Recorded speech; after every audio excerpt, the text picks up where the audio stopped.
or Yaya Bello. What exactly does it mean now, since he's been there and left? Does it still subsist? Because the EFCC says he remains wanted. If we have to take their word for it, he remains wanted. But how can somebody who come to you remain wanted? Why was he not arrested? I mean, somebody that you want to break door, you want to break everywhere to arrest, now come within your vicinity and you didn't think. Don't pick him up. And that is why many people believe that something is wrong somewhere. And I share that sense. A lot is wrong, so to say. They are just, making a fool of Nigerians. Here is what I heard. Okay? I mean, yeah, at least our speculation is valid now. Okay? Here is what I heard. Olodo, who is now acting as the bodyguard for Yeye Bello, right, was said to have reached out to Gbajabi Amule. And Gbajabi Amule was said to have instructed Olodo to lead Yeye Bello to the EFCC. Okay? That he won't be arrested. What needs to be done is that he should go. All right? And then from that meeting, he is going to agree to have looted Kogi. And he will agree to return part of the money. So how much he was to return was not clearly stated. Okay? So the EFCC chairman, who was not in Abuja when Yeye Bello appeared, was said to have instructed them that Yeye Bello, that they would have to arrange another comeback. So at that car park was where they said they couldn't interview him, they couldn't arrest him, because Olukayode was not available. That it was Olukayode himself that wanted to have Yeye Bello. Since Olukayode was not around, other members of the EFCC there, they couldn't do anything. However, the promise of him being arrested was out of the card. But here is what Yeye Bello also plotted. If they sense that it was to be arrested, some of those bodyguards with the Olodo governor, right? Some of those bodyguards, they will resist his arrest again. And the moment, if they can just get him and grab him and just put him in the governor's car, EFCC or anybody, they will have no right to enter the governor's car and take him. Remember that when they attempted to arrest him in that same Abuja a few months ago, the EFCC, they were outside. Olodo flew in, drove him from Kogi, sharp from Kogi, like rush. He broke the barrier, the roadblock, because EFCC blocked the road. This Yeye Bello's streets, they blocked his streets, the street to his house in Abuja. They blocked everywhere. Nobody could go in, nobody could go out. When Olodo arrived, he broke into that barrier, like forcefully. They smashed cars, smashed everything. Then the gate of Yeye Bello, which was not opened at the time, was slightly opened for Olodo to move in. And once he moved in, he took Yeye Bello in his car and drove out again, while the EFCC were there watching. So the plot yesterday was that it could have been bloody, but with the assurance of Gbajabi Amule that, you just go there, okay? But unfortunately, miscommunication, poor communication, I don't know, made it impossible for Olukayode to be the one to receive him. Because Olukayode himself already said, this whole thing is very simple. That Yeye Bello can tell him when he wants to come, that he will personally receive him if Yeye Bello is afraid of coming. That statement is what Yeye Bello and gang were banking on. Since Olukayode was not around, Yeye Bello returned. But when Olukayode returned, probably when they saw the video of Yeye Bello in their compound, the plan changed. Either Gbajabi Amule never communicated to him, or so Olukayode ordered his guys to go straight to Yeye Bello's hideout. And guess where the hideout was? Kogi State Governor's Lodge, Abuja. Yeye Bello happened to be the youngest governor in Nigeria. He was, in fact, the poster boy for the not too young to ruin, not too young to loot. The campaign of the young people taking over leadership in Nigeria, remember? Not too young to ruin, not too young to loot. At the end of the day, he has now become the poster boy for, whatever the aged, the crooked criminals can do. Even these young geese can do worse. Because a lot of them have learned so much from their supposed older guys who are the old looters. So you see all these young ones who are complaining about these old criminals. These old people should leave. They should let the young people lead. They've learned so much. They will finish that contraption before you even can say jack. But the old drama, you will say it's not necessary. Nigeria is a joke. And guess what? You are not the only person watching it. The rest of the world is actually watching the joke that the contraption has become. Yeah, you may live in denial, pretend not to be seeing it. Or how do you call this? A man that is the Minister of Defense of State in Nigeria, Bello Matawale, also happened to be the terrorist sympathizer, terror sponsor, a bandit godfather. I didn't say that. This one is in Zamfara. You know the story. Tifnumbu, they said that if you don't have a criminal record, like a criminal, you cannot work with Tifnumbu. You can't work for Tifnumbu. You must be a criminal. His own wife, Rat, is a criminal too. She is Ogbonge Ogbologbo criminal as well.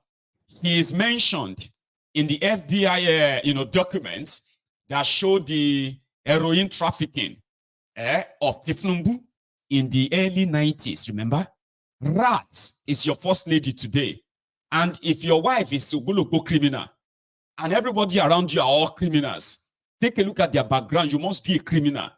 I just don't know that. I didn't know that a terrorist could also have a space in the life of a Tifnumbu.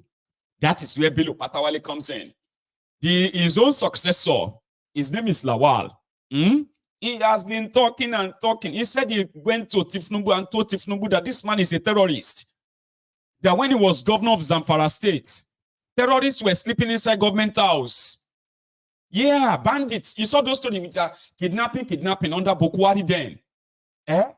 All the terrorism going on in Zamfara, in Nasarawa, in close to Abuja, and all these places then. They have their godfather in Bello Matawale. And the person, when he lost the election, he made him minister of defense, the one that should be going after terrorists. Oh my God, the irony.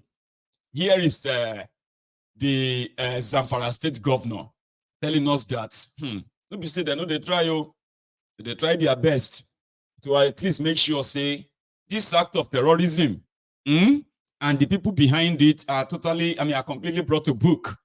But there is a problem. The man that was supposed to be in jail for what he did as governor, I told you that time now, you see this Bello Turuji, he used to sleep in the government house in Zamfara. They were like this. It's not a make-up story.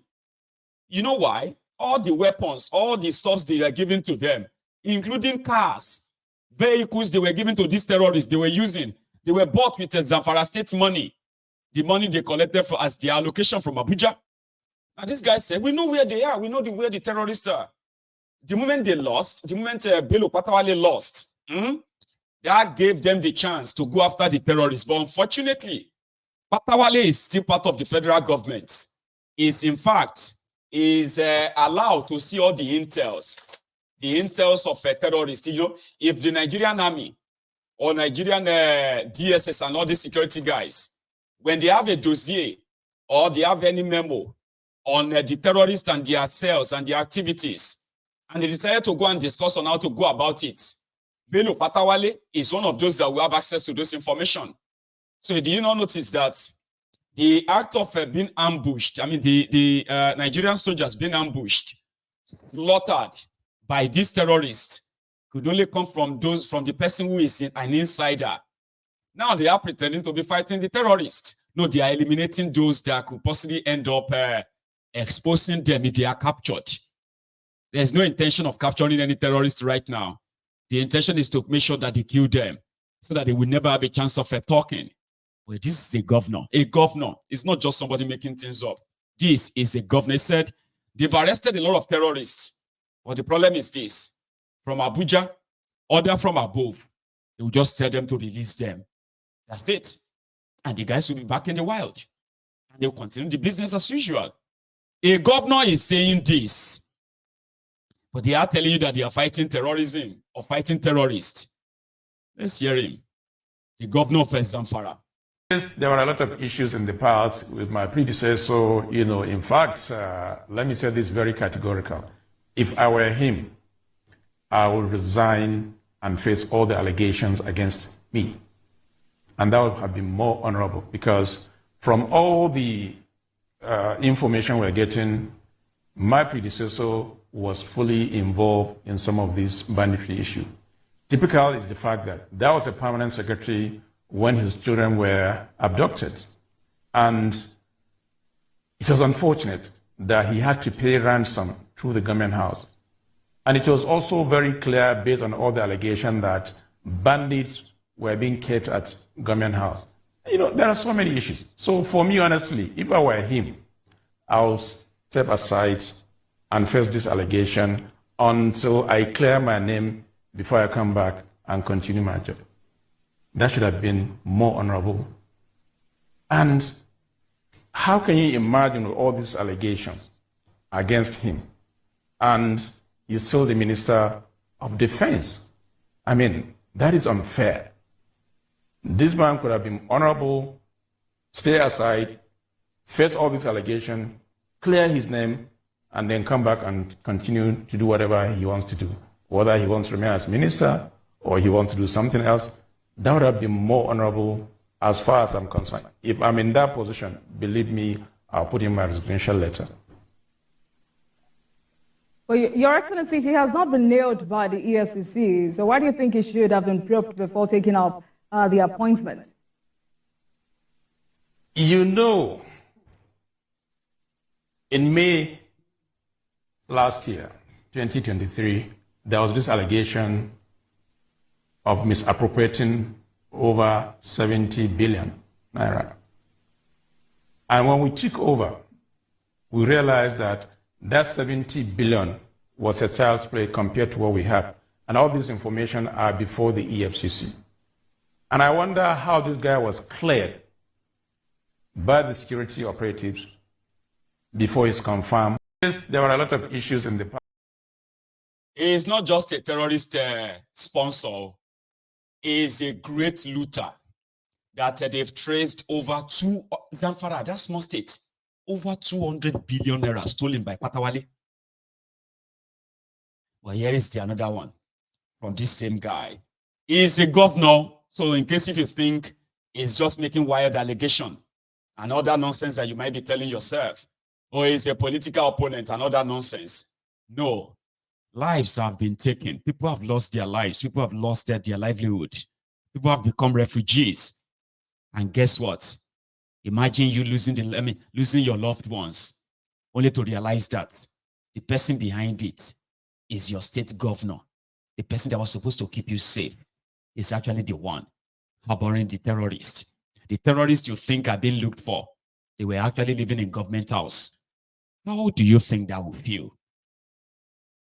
Listen to this. Well, I mean, it all depends on classification. You can call them bandits, you can call them thieves, you can call them any name. But my understanding is what will be the reason for these banditry activities. That's number one. Two, if you talk about Niger Delta, I will say yes, there's an economic reason why people are fighting to get certain things. If you look at Boko Haram, you will say that it's a religious issue because they believe in their faith and therefore they want to defend their faith. What is the reason in Zamfara? We are the same people, 99.9% same religion. So what is the reason? What are they fighting for? This is the question. Have you been able to find an answer to that question? That is still what we're trying to do, because I cannot understand why. And imagine if today they're going after government officials, they say, okay, they have grievances with government officials, but they kill innocent people that barely even eat 1 square meal in a day. What could have been the reason? That must be crazy. And that is still what we're trying to find out.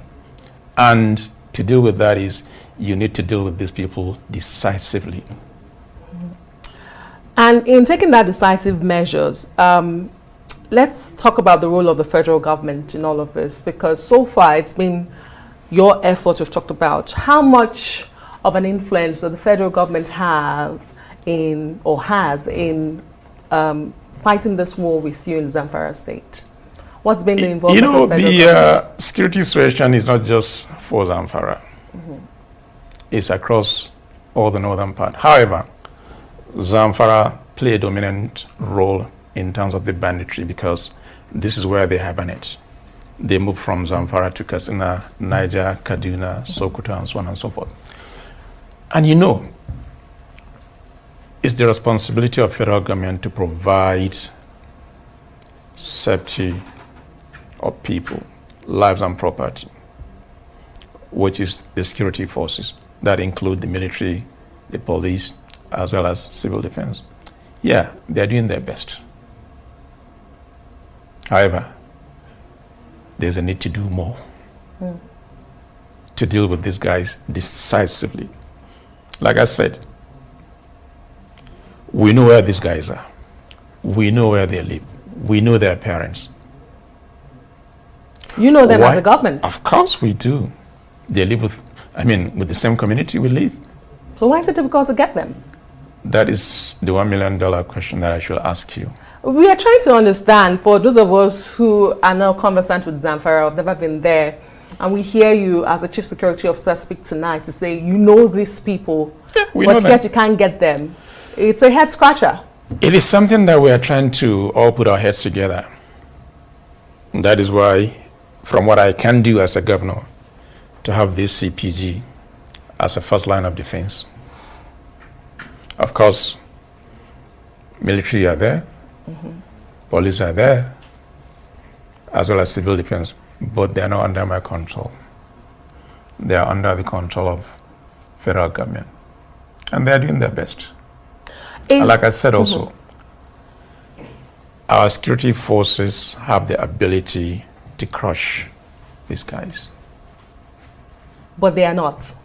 They're trying their best. Trying their best. Like what happened within the last 3 days when one of the major kingpin, Halilu Sububu, was killed.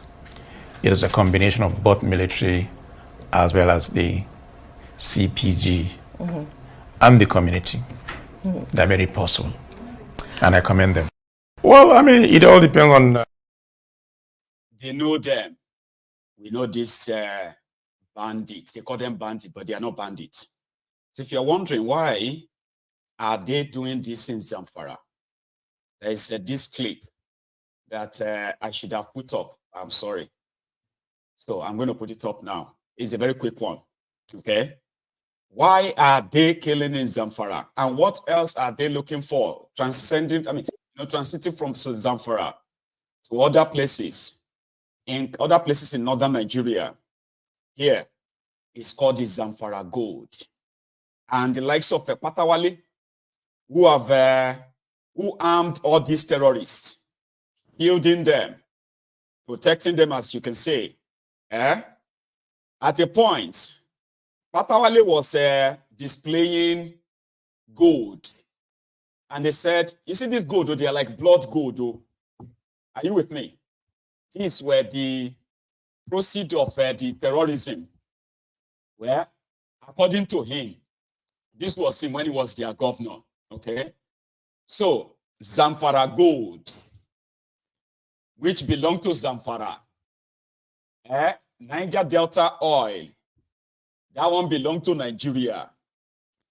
as we normally say it jokingly, Zamfara gold.